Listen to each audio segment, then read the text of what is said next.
बिस्मिल्लाहिर्रहमानिर्रहीम। अस्सलामु अलैकुम। आज हम क्लास 10th फ़िज़िक्स उसका चैप्टर नंबर 12 जो कि ज्योमेट्रिकल ऑप्टिक्स से रिलेटेड है उसके बकिया न्यूमेरिकल्स उनको सॉल्व करेंगे। उनको स्टार्ट करने से पहले मैं आपको ये बता दूं कि जिन नोट्स से ये मैं आपको न्यूमेरिकल समझा रहा हूँ या जो भी फ़िज़िक्स के लेक्चर्स होते हैं ये असल में हैंड रिटन नोट्स होते हैं। तो इनका जो लिंक है हर लेक्चर का, उनके नोट्स का जो लिंक है वो डिस्क्रिप्शन में मैं दे देता हूँ। आप उस पर जैसे ही क्लिक करेंगे तो वो नोट्स आपके मोबाइल में भी डाउनलोड हो जाएंगे, तो आप उससे फ़ायदा उठा सकते हैं। दूसरी बात ये, अगर आपको किसी किस्म का कोई कुछ समझ ना हो किसी टॉपिक को या कोई आपके जहन में कोई क्वेश्चन हो, आप कमेंट बॉक्स में भी पूछ सकते हैं और डिस्क्रिप्शन में आपको व्हाट्सएप ग्रुप का और इंस्टा आईडी का भी लिंक दिया गया, आप वहाँ पे भी कांटेक्ट कर सकते हैं। तो जो इस चैनल पर न्यू है वो इस चैनल को सब्सक्राइब कर लीजिएगा, बेल आइकन प्रेस कर लीजिएगा ताकि आने वाली वीडियोस बआसानी आप तक पहुंच सकें। अब हम बाकायदा अपने न्यूमेरिकल्स को स्टार्ट करते हैं। आज हमने जो पहला न्यूमेरिकल सॉल्व करना है वो है 12.7। 12.7 न्यूमेरिकल में हमें वो कह रहा है कि नबीला मेकअप करते हुए कनकेव मिरर यूज़ कर रही है। सबसे पहले आपको ये आइडिया हो जाना चाहिए, हमने कल भी पढ़ा था साइन कन्वेंशंस को, कि जब कनकेव मिरर यूज़ हो रहा हो तो हमारी फोकल लेंथ पॉजिटिव होती है। ठीक है, ये कॉन्सेप्ट आपको फ़ौरन जहन में आ जाना चाहिए। तो वो कहता है mirror has radius of curvature of 38 centimetre. तो उसका जो रेडियस ऑफ कर्वेचर आर है वो है 38 सेंटीमीटर। आप फ़ौरन से उसको गिवन डाटा में लिख लें, radius of curvature R is equal to 38 centimetre. अब वो कहते हैं what is the focal length of the mirror, मतलब टू फाइंड आउट में फोकल लेंथ एक हमने उसको फाइंड आउट करना है। दूसरा बी पार्ट में वो कह रहा है Nabila is located 50 centimetre from mirror, मतलब नबीला जो है वो मिरर से 50 सेंटीमीटर के डिस्टेंस पे है, मतलब डिस्टेंस ऑफ ऑब्जेक्ट, क्योंकि नबीला ऑब्जेक्ट है, डिस्टेंस ऑफ ऑब्जेक्ट जो है वो है 50 सेंटीमीटर। आप उसको भी गिवन में लिख लें, P is equal to 50 centimetre है। Where will her image appear, ठीक है, हमने इमेज का डिस्टेंस निकालना है और फिर ये भी बताना है कि जो इमेज बनेगा वो अपराइट होगा कि इन्वर्टेड होगा। तो ये तीन चीज़ें हमने फाइंड आउट करनी है। जो गिवन डाटा था हमने उसको गिवन डाटा में लिख लिया। अब ये तीन चीज़ें हमें जो है वो फाइंड आउट करनी है, एक फोकल लेंथ, एक डिस्टेंस ऑफ इमेज और नेचर ऑफ इमेज, इन्वर्ट है या फिर वो अपराइट है। अब सबसे पहले ए पार्ट को सॉल्व करते हैं हम। फोकल लेंथ निकालने के लिए आपको ये पता होना चाहिए कि असल में रेडियस ऑफ कर्वेचर का हाफ फोकल लेंथ होती है। ठीक है, मतलब F is equal to R by 2। R हमारा है 38 को जब आप 2 से डिवाइड करेंगे तो हमारी फोकल लेंथ की वैल्यू आ जाएगी 19 सेंटीमीटर। तो ये हमने अपनी फोकल लेंथ ए पार्ट की वैल्यू को फाइंड आउट कर लिया। अब हम निकालते हैं डिस्टेंस ऑफ इमेज क्यू। अब distance image Q find out करने के लिए हम वही फार्मूला यूज़ करेंगे जो बाकी न्यूमेरिकल्स में हम पीछे यूज़ कर चुके हैं। हमें 1/f is equal to 1/p plus 1/q। हमें q फाइंड आउट करना है, इसको एक तरफ रखें तो ये p जो है इधर प्लस का है, दूसरी तरफ आके f में से ये माइनस हो जाएगी। f की वैल्यू 19 हमने फाइंड आउट की और p की वैल्यू 50 हमें गिवन थी। हम इन दोनों का 19 और 50 का लेंगे एलसीएम। 19 जब इससे इसके नीचे रखेंगे तो ये कट जाएगा, बाकी 50 1 ज़र 50 माइनस 50 जब कट जाएगा तो 19 1 ज़र 19। इन दोनों को माइनस करने से 31 आएगा, इन दोनों को मल्टीप्लाई करने से 950 आएगा। हमें चाहिए सिर्फ q, हम दोनों तरफ रेसिप्रोकल लेंगे, ये q ऊपर आ जाएगा, इधर से 950 ऊपर और 31 नीचे। तो इनको डिवाइड करने से हमारा आंसर आ जाएगा 30.64 सेंटीमीटर। ठीक है, तो ये हमने इमेज डिस्टेंस भी फाइंड आउट कर लिया। अब तीसरे नंबर पे असल में हमारी जो मैग्नीफिकेशन है वो Q/P के इक्वल होती है। Q/P दोनों ही असल में Q की वैल्यू भी पॉजिटिव है, P की वैल्यू भी पॉजिटिव है, तो इन दोनों को डिवाइड करने से भी आंसर पॉजिटिव ही आएगा। तो अगर उन दोनों की रेशियो जो है वो पॉजिटिव हो तो हमारी जो इमेज बनती है वो अपराइट बनती है। ठीक है, मतलब बिल्कुल सीधी बनती है। तो यहाँ से हमने फाइंड आउट कर लिया कि फोकल लेंथ क्या है, इमेज डिस्टेंस क्या है और असल में इमेज की नेचर क्या है।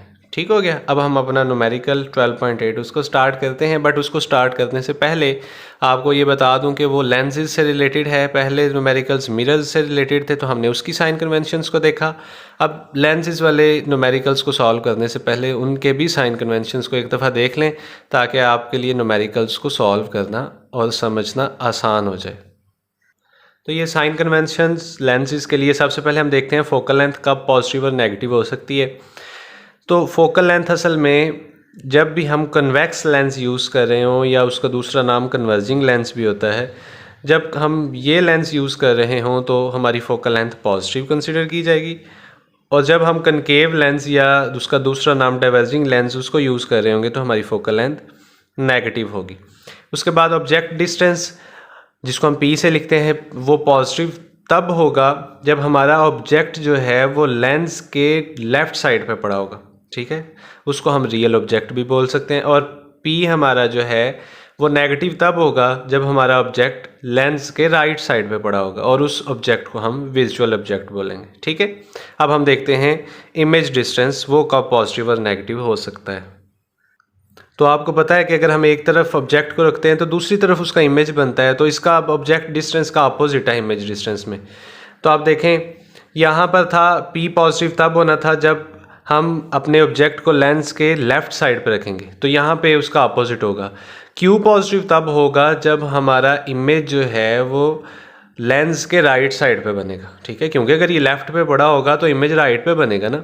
और सेम उसी तरह से पी नेगेटिव तब होता है जब हमारा ऑब्जेक्ट जो है वो लेंस के राइट साइड पे है, तो यहाँ पे क्यू नेगेटिव तब होता है जब हमारा ऑब्जेक्ट जो है या हमारी जो इमेज बनेगी वो लेफ़्ट साइड पे बनेगी लेंस के।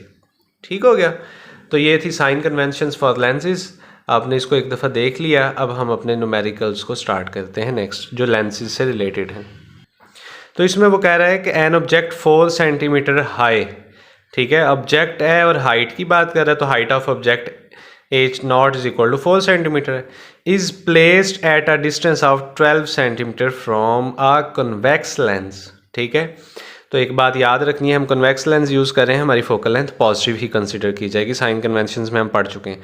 तो ऑब्जेक्ट का डिस्टेंस जो है 12 सेंटीमीटर है, distance of object p is equal to 12 centimetre है, फोकल लेंथ उसकी 8 सेंटीमीटर है, तो हम उसको भी 8 सेंटीमीटर लिख लेंगे। ठीक है, पॉजिटिव ही क्योंकि ये कन्वेक्स लेंस है। अब हमें फाइंड आउट क्या करना है, calculate the position and size of image. हमने पोजीशन ऑफ इमेज भी फाइंड आउट करनी है। पोजीशन ऑफ इमेज का मतलब है हमने उसका डिस्टेंस बताना है। साइज ऑफ इमेज का मतलब है हमने उसकी हाइट बतानी है।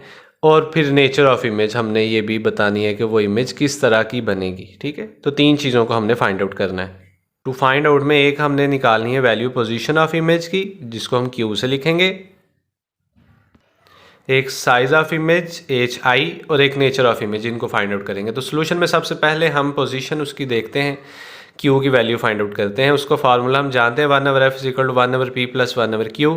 Q फाइंड आउट करने के लिए ये P इधर जाके F वाली वैल्यू में से माइनस हो जाएगा। F की वैल्यू भी हमारे पास मौजूद है 8 है, P की वैल्यू हमारे पास 12 है, ये गिवन वैल्यूज़ थी। 8 और 12 का एलसीएम लेने से हम इसको दोनों को 8 और 12 को सेपरेट सेपरेट रख लेते हैं। जब 8 रखेंगे ये कट जाएगा, 12 1 ज़ा 12 हो जाएगा, माइनस 12 कट जाएगा, 8 1 ज़ा 8, तो ये 12 में से 8 निकला 4, नीचे इन दोनों को मल्टीप्लाई करने से 96, कटिंग करेंगे तो वो 1/24 आ जाएगा। तो ये 1/q इज इक्वल टू 1/24। हमें सिर्फ चाहिए q की वैल्यू, हम उसका रेसिप्रोकल ले लेंगे, इधर से q ऊपर चला जाएगा, उधर से 24, तो q की वैल्यू आ जाएगी 24। अब हम अपना b पार्ट जिसमें हम हाइट ऑफ इमेज या साइज़ ऑफ इमेज HI उसको फाइंड आउट करेंगे। तो ये उसके लिए फार्मूला हम पहले से न्यूमेरिकल्स में काफ़ी दफ़ा यूज़ कर चुके हैं। HI over H0 is equal to Q over P। हमें HI फाइंड आउट करना है, H0 इधर डिवाइड हो रहा है, दूसरी तरफ जाके वो Q ओवर P से मल्टीप्लाई हो जाएगा। जो वैल्यूज़ हमें गिवन हैं Q की, P की और H0 की, हमने उनको जब पुट किया तो हमारा HI का आंसर आ गया 8 सेंटीमीटर। ठीक हो गया। अब जो कि आप जानते हैं हमारा लेंस जो हमने यूज़ किया वो कन्वेक्स लेंस है, और अगर हम गौर से देखें आप गिवन डाटा में तो आप देखेंगे कि जो इमेज का साइज़ है वो ऑब्जेक्ट के साइज़ से बड़ा है। ठीक है, मतलब जो P की वैल्यू है, आपको पता है P की वैल्यू 12 थी और Q की वैल्यू है 24, मतलब इमेज का साइज़ बड़ा है। तो जब कन्वेक्स लेंस यूज़ कर रहे हों हम, तो इमेज का जो साइज़ है वो ऑब्जेक्ट के साइज़ से बड़ा हो तो हमारा जो इमेज बनता है वो रियल, इन्वर्टेड एंड मैग्नीफाइड बनता है। ठीक है, मतलब वो बड़ा करके उसका इमेज बनता है, मैग्नीफाइड का मतलब है। ठीक है, तो जब भी हम कन्वेक्स लेंस यूज़ कर रहे हों और हमारा इमेज का साइज़ ऑब्जेक्ट के साइज़ से बड़ा हो तो हमारा इमेज रियल, इन्वर्टेड और मैग्नीफाइड इमेज बनता है। तो ये सी पार्ट का हमारा आंसर था। अब हम अपना न्यूमेरिकल 12.9 उसको देखते हैं। 12.9 में वो कह रहा है कि एन ऑब्जेक्ट 10 सेंटीमीटर हाई। ठीक है, ऑब्जेक्ट 10 सेंटीमीटर हाई, तो हमें उसने एच नॉट मतलब हाइट ऑफ ऑब्जेक्ट या साइज ऑफ ऑब्जेक्ट 10 सेंटीमीटर दे दिया है at a distance of 20 centimetre. Distance of object P is equal to 20 centimetre है, बट अब कनकेव लेंस यूज़ कर रहे हैं हम, ठीक है, तो उसकी फोकल लेंथ नेगेटिव होगी। तो उसने 15 सेंटीमीटर फोकल लेंथ दी हुई है, हम फोकल लेंथ -15 सेंटीमीटर लिखेंगे और साथ बता देंगे कि हमारा लेंस कनकेव लेंस है। तो यहाँ पे भी हमें पोजीशन, साइज़ ऑफ इमेज और नेचर ऑफ इमेज, वही 3 चीज़ें फाइंड आउट करनी है जो लास्ट न्यूमेरिकल में हमने फाइंड आउट की हैं। तो ये टू फाइंड आउट में हमने तीनों चीज़ों को लिख लिया। अब सोल्यूशन में हम सबसे पहले अपना Q फाइंड आउट करते हैं। 1/f is equal to 1/p plus 1/q। हमें Q फाइंड आउट करना है, तो ये P इधर आके माइनस हो जाएगा। F की वैल्यू भी गिवन है -15, P की वैल्यू भी हमारे पास 20 गिवन है। अब आप इनका जब लेंगे एलसीएम 15 और 20 का तो 60 आएगा। अब आप टेबल पढ़े 15 4 को 1 से करेंगे तो ये मतलब माइनस से 7 तो -4 हो जाएगा। 20 3 तो 3 1 3, ये भी माइनस का था, -4 और -3 मिलके हो जाएंगे -7 डिवाइडेड बाई ये 60। 1/q की वैल्यू आ गई -7/60। अब हम q को फाइंड आउट करने के लिए दोनों तरफ रेसिप्रोकल लेंगे, तो q इज इक्वल हो जाएगा -60/7। ये माइनस इस 7 के साथ लगा लें, 60 के साथ लगा लें या साइड पे लगा लें, एक ही बात है। इन दोनों को डिवाइड करने से हमारा आंसर आ जाएगा -8.57 सेंटीमीटर। तो ये हमने अपना फर्स्ट पार्ट उसकी वैल्यू को फाइंड आउट कर लिया। अब हम HI जो हमारा सेकंड पार्ट है उसकी वैल्यू को फाइंड आउट करते हैं। HI की वैल्यू फाइंड आउट करने के लिए जैसा कि हम जानते हैं HI/H0 is equal to Q/P होता है। HI फाइंड आउट करने के लिए H0 उधर मल्टीप्लाई हो जाएगा। Q की वैल्यू -8.57 अभी हमने पीछे फाइंड आउट की। P की वैल्यू गिवन थी 20, H0 की वैल्यू भी 10 हमारे पास गिवन थी। इनको दोनों को डिवाइड करने से और 10 से मल्टीप्लाई करने से हमारा आंसर आया 4.28 सेंटीमीटर। तो आप ये सोच रहे होंगे कि यहाँ पे माइनस क्यों नहीं आया, तो ये हाइट है। हाइट हमारी जो है वो आपको पता है माइनस में नहीं हो सकती, इसलिए हमने उसको पॉजिटिव लिखा है। अब हमें फाइंड आउट करना है अपना थर्ड पार्ट, तो हमने उसमें बताना है इमेज की नेचर क्या होगी। जैसा कि आप जानते हैं हम जो लेंस यूज़ कर रहे हैं वो कनकेव लेंस है, ठीक है, और हमारा जो ऑब्जेक्ट है वो लार्जर इन साइज़ है than size of image. Q और P की वैल्यू को हम देख के जज कर सकते हैं, तो इसलिए हमारा इमेज विजुअल बनेगा, इरेक्ट बनेगा और डिमिनिश्ड बनेगा, ठीक है। तो ये जब हमारा लेंस कनकेव लेंस है तो उससे हमारा जो इमेज बनता है वो विजुअल, इरेक्ट और डिमिनिश्ड जो है वो बनता है। अब हम अपना न्यूमेरिकल नंबर 12.10 उसको देखते हैं। उसमें वो कह रहा है कि एक कन्वेक्स लेंस है जिसकी फोकल लेंथ 6 सेंटीमीटर। पहली बात तो ये कि कन्वेक्स लेंस है, फोकल लेंथ पॉजिटिव होगी, हमने उसको लिख लिया। Is to be use to form a visual image. अब जब विजुअल इमेज की बात होगी तो इसका मतलब ये है हमारा Q जो है वो नेगेटिव होगा। विजुअल इमेज है ना, साइन कन्वेंशंस में हम देख चुके हैं। बट उसने कहा है हमारा जो विजुअल इमेज है वो 3 टाइम्स है साइज़ ऑफ ऑब्जेक्ट के, मतलब जो हमारे Q की वैल्यू है वो है -3P के इक्वल, क्योंकि उसने कहा है 3 times the size of object. तो जो साइज़ ऑफ ऑब्जेक्ट P है उसका 3 टाइम्स है, तो हमने उसको 3 से, ये माइनस का साइन बता रहा है कि विजुअल इमेज है। तो वो हमें कह रहा है where must the lens be placed, तो हमने डिस्टेंस ऑफ ऑब्जेक्ट का बताना है कि वो कितनी है, P की वैल्यू को फाइंड आउट करना है। जैसा कि हम जानते हैं 1/f is equal to 1/p plus 1/q होता है। f की वैल्यू 6 है, p की जगह पे p ही रहेगा, q की जगह पे -3p आ जाएगा। हम जिनका एलसीएम जब लेंगे तो 3p, यहाँ पे एलसीएम ये p से कट गया, 3 1 3 आ जाएगा, ये माइनस, ये इससे कट गया तो ये 1, 3 में से 1 निकला 2/3p, तो ये 1/6 इज इक्वल टू 2/3p। अब इसको क्रॉस मल्टीप्लाई करेंगे, 3p इधर मल्टीप्लाई होकर 1 से 3p आ जाएगा, 6 2 12, ये 3 इधर मल्टीप्लाई हो रहा है दूसरी तरफ होके आके वो डिवाइड होगा, तो p की वैल्यू आ जाएगी 4। अब हम अपना न्यूमेरिकल 12.11 उसको सॉल्व करते हैं। तो न्यूमेरिकल नंबर 12.11 में वो कह रहा है A ray of light from air is incident on a liquid surface at an angle of incidence 35 degree, मतलब एंगल ऑफ इंसिडेंस I जो है वो हमें दिया गया 35 डिग्री। उसके बाद वो कह रहा है कैलकुलेट एंगल ऑफ रिफ्रैक्शन, हमने एंगल ऑफ रिफ्रैक्शन को फाइंड आउट करना है, और हमें उसने रिफ्रैक्टिव इंडेक्स ऑफ लिक्विड भी दे दिया है, वो है 1.25। रिफ्रैक्टिव इंडेक्स को हम n से लिखते हैं, उसकी वैल्यू है 1.25, और हमें वो कह रहा है कि आप क्रिटिकल एंगल की भी वैल्यू फाइंड आउट करें और एंगल ऑफ रिफ्रैक्शन की वैल्यू भी फाइंड आउट करेंगे।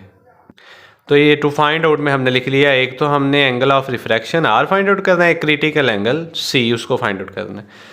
तो जैसा कि हम स्नेल्स लॉ के मुताबिक जानते हैं, साइन आई ओवर साइन आर जो है वो इज इक्वल टू एन होता है। हमें साइन आर मतलब आर की वैल्यू फाइंड आउट करनी है ना, तो ये इधर क्रॉस हो जाएगा और ये एन इधर आ जाएगा नीचे। Sine I over n, sine i की वैल्यू 35 है, नीचे एन की जगह पे 1.25। कैलकुलेटर से जब आप साइन 35 का आंसर निकालेंगे वो आएगा 0.57 डिवाइडेड बाई 1.25। अब इन दोनों को डिवाइड करने से आंसर आएगा 0.456।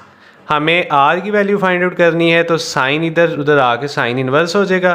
तो कैलकुलेटर से आप शिफ्ट का बटन दबा के साइन को दबाएंगे तो वो साइन इन्वर्स हो जाएगा। उसका 0.456 आगे लिखेंगे तो उसका आंसर आ जाएगा 27.13 डिग्री।